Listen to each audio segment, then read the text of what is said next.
دعائیں تو سب کی قبول ہو جاتی ہیں، پر خاص دعاؤں کی قبولیت کا راز تو اللہ نے سجدے میں چھپا رکھا ہے، اور سجدے تک ہر ایک کو رسائی حاصل نہیں ہو جاتی۔ اس مقام تک تو صرف وہی لوگ آتے ہیں جن کی دعاؤں کو اللہ نے نئے سرے سے ان کی پسندیدہ انداز میں قبول کرنا ہوتا ہے۔ اللہ کی عطا کے خزانے تو بے شمار ہیں، اور وہ تو بن مانگے بھی نواز دیتا ہے، پر سجدے کی لذت سے کسی کو آشنا کرتا ہے، اور جب کوئی سجدے میں گر کر اپنا آپ اللہ کو سونپ دیتا ہے تو پھر اللہ اس کے لیے کافی ہو جاتا ہے۔ اور اس کا کافی ہو جانا جانتے ہو کیسا ہے؟ تمہاری راہ میں آئی رکاوٹوں کی ہر چٹان کو وہ لمحوں میں گرا دیتا ہے۔ تمہارے چاہنے سے پہلے ہی تمہاری چاہ کو تمہارا مقدر بنا دیتا ہے۔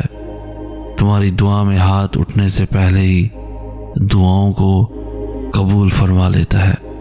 تمہارے دکھ درد تکلیفیں وہ پہلے سجدے میں ہی سمیٹ لیتا ہے، اور تم پر اپنی رحمت کی چادر چڑھا دیتا ہے۔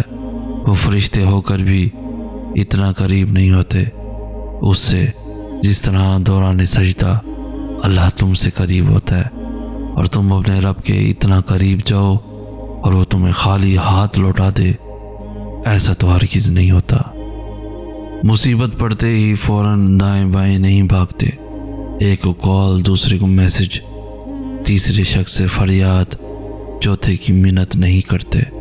انسانوں کے پیچھے نہیں بھاگتے، انسانوں سے مدد ضرور مانگے، لیکن پہلی مدد اللہ سے مانگی جاتی ہے۔ جب بھی مصیبت پڑے پہلے وضو، پھر 2 نفل نماز، پھر دعا۔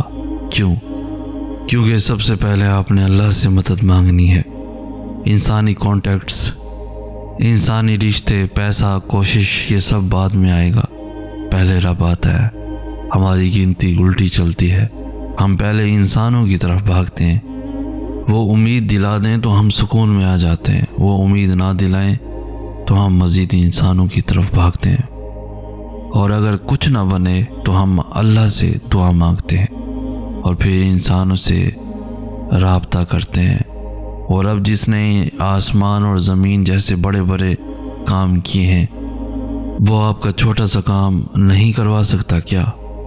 اللہ سے اتنا مضبوط تعلق بناؤ کہ جس روز تم اللہ کو آواز نہ لگاؤ، اس روز اللہ فرشتوں سے کہے کہ میرے بندے کی آج آواز نہیں آئی، پتہ کرو اس کا، اور میری مدد اس تک لے جاؤ، میرا رحم اس تک لے جاؤ، تاکہ مجھے اس کی آواز آئے اور وہ مجھ سے کہے کہ یا اللہ میں ٹھیک ہوں۔ اللہ کی مدد 2 ہی طریقوں سے مل سکتی ہے، پہلا نماز اور دوسرا صبر۔ نماز میں آپ نے اپنے تمام مسئلے اللہ تعالیٰ کو بتا کے خود کو بوجھ سے آزاد کرا لینا ہے، اور پھر اللہ کی مدد کا انتظار کرنا ہے، اسے صبر کہتے ہیں۔ جب آپ ان 2 طریقوں کو اپنا لیتے ہیں تو سب سے انسٹنٹ فائدہ پتہ ہی کیا ہوتا ہے کہ آپ پینک ہونے سے بچ جاتے ہیں۔ آپ کو پتہ ہوتا ہے کہ اللہ بہترین وقت پر بہترین طریقے سے آپ کا کام سنبھال لے گا۔ لوگوں سے مدد کی امید، ٹینشن، ناکامی کا خوف، دھوکے کا خوف، ان سب پریشانیوں سے آپ بچ جاتے ہیں۔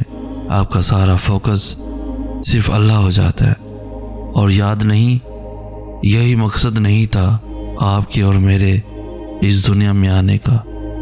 اور صبر اور نماز سے مدد لیا کرو۔ آزمائش ایک طرح سے آپ کو مضبوط کرنے کے لیے بھی آتی ہے، جو کہ بہت ضروری ہوتا ہے۔ اللہ جانتا ہے کہ بہت کمزور ہو، اس لیے انہی چیزوں کے ذریعے آزماتا ہے جو آپ کی من پسند ہوتی ہیں، اور یقین کرو اسی آزمائش سے آپ اتنے مضبوط ہو جاتے ہو کہ کوئی آپ کو کچھ بھی بول دے آپ کو فرق نہیں پڑتا، کیونکہ آپ خود بھی مضبوط ہو جاتے ہو، اور اللہ سے آپ کا رشتہ بھی مزید مضبوط ہو جاتا ہے۔ پھر آپ سب کچھ اللہ پر چھوڑ کر بے فکر ہو جاتے ہو۔ اور یاد رہے، کبھی کبھی ہمارا صبر، ہمارا انتظار ہمیں بہت وسوسوں میں ڈال دیتا ہے۔ ہمیں لگتا ہے کہ ہمارے ارد گرد رہنے والوں کو ان کے حصے کی خوشیاں مل رہی ہیں اور ہم بس صرف تماشائی بن کر اپنی بے بسی کا تماشا دیکھ رہے ہیں۔ شاید ہمارے نصیب میں کوئی خوشی ہی نہیں، لیکن یہ محض ہماری مختصر سی سوچ ہے، کیونکہ میرے اللہ کی رحمت کا تو کوئی حساب ہی نہیں۔ ہمارا اللہ بہتر جانتا ہے کہ ہمیں کون سی خوشی کب دینی ہے اور کتنے صبر کے بعد دینی ہے۔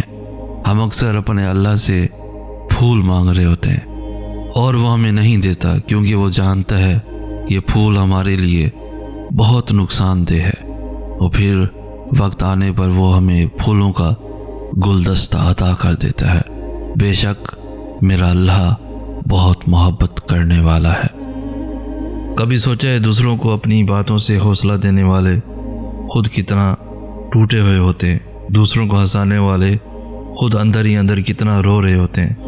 کبھی سوچنا ان کے بارے میں بھی جو تمہاری خواہشات پوری کرنے کو اپنی خواہشات مارتے ہیں۔ کبھی سوچو ان کے بارے میں جناب جو تمہیں اپنی ہنسی دے کر تمہارے آنسو چراتے ہیں، وہ بھی انسان ہے نا؟ کبھی تو سوچو ان کے بارے میں بھی۔ صبر ہمیشہ بڑی بڑی آزمائشوں میں ہی نہیں بلکہ زندگی کی چھوٹی چھوٹی چیزوں میں بھی کرنا ہوتا ہے۔ کبھی کسی کا تلخ لہجہ برداشت کر کے، تو کبھی کسی کے لیے اپنی چھوٹی چھوٹی خوشیاں قربان کر کے۔ اس طرح ہمیں صبر کے کڑوے گھونٹ ہر موڑ پر پینے پڑتے ہیں۔ ہمارے لیے مشکل کام یہ ہے کہ ہم برداشت ہی نہیں کر پاتے۔ ہمیں ان چھوٹے چھوٹے صبر کے نعم البدل کتنا اجر ملنا ہے وہ ہم نہیں سوچ سکتے۔ بالکل ہم جانتے ہیں کسی کے کڑوے الفاظ برداشت کرنا بے حد مشکل ہے، لیکن ہمیں اپنے رب کے لیے صبر کرنا سیکھنا چاہیے۔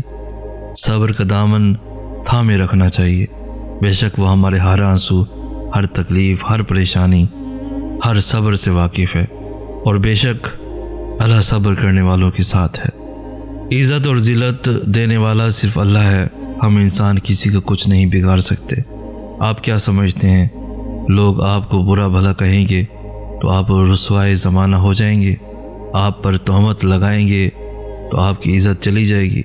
لوگ آپ کے بارے میں باتیں کریں گے تو آپ کبھی سر اٹھا نہیں سکیں گے؟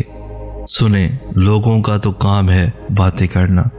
اس دنیا میں چند ہی لوگ ملتے ہیں جو آپ کے ساتھ مخلص ہوتے ہیں، اور زیادہ تر لوگ آپ کے زوال کے منتظر ہوتے ہیں، کیونکہ آپ کو جن چیزوں اور صلاحیتوں سے اللہ نے نوازا ہوتا ہے ان سے وہ محروم ہوتے ہیں۔ کسی انسان کی عزت لوگوں کی زبانوں سے بندھی نہیں ہوتی،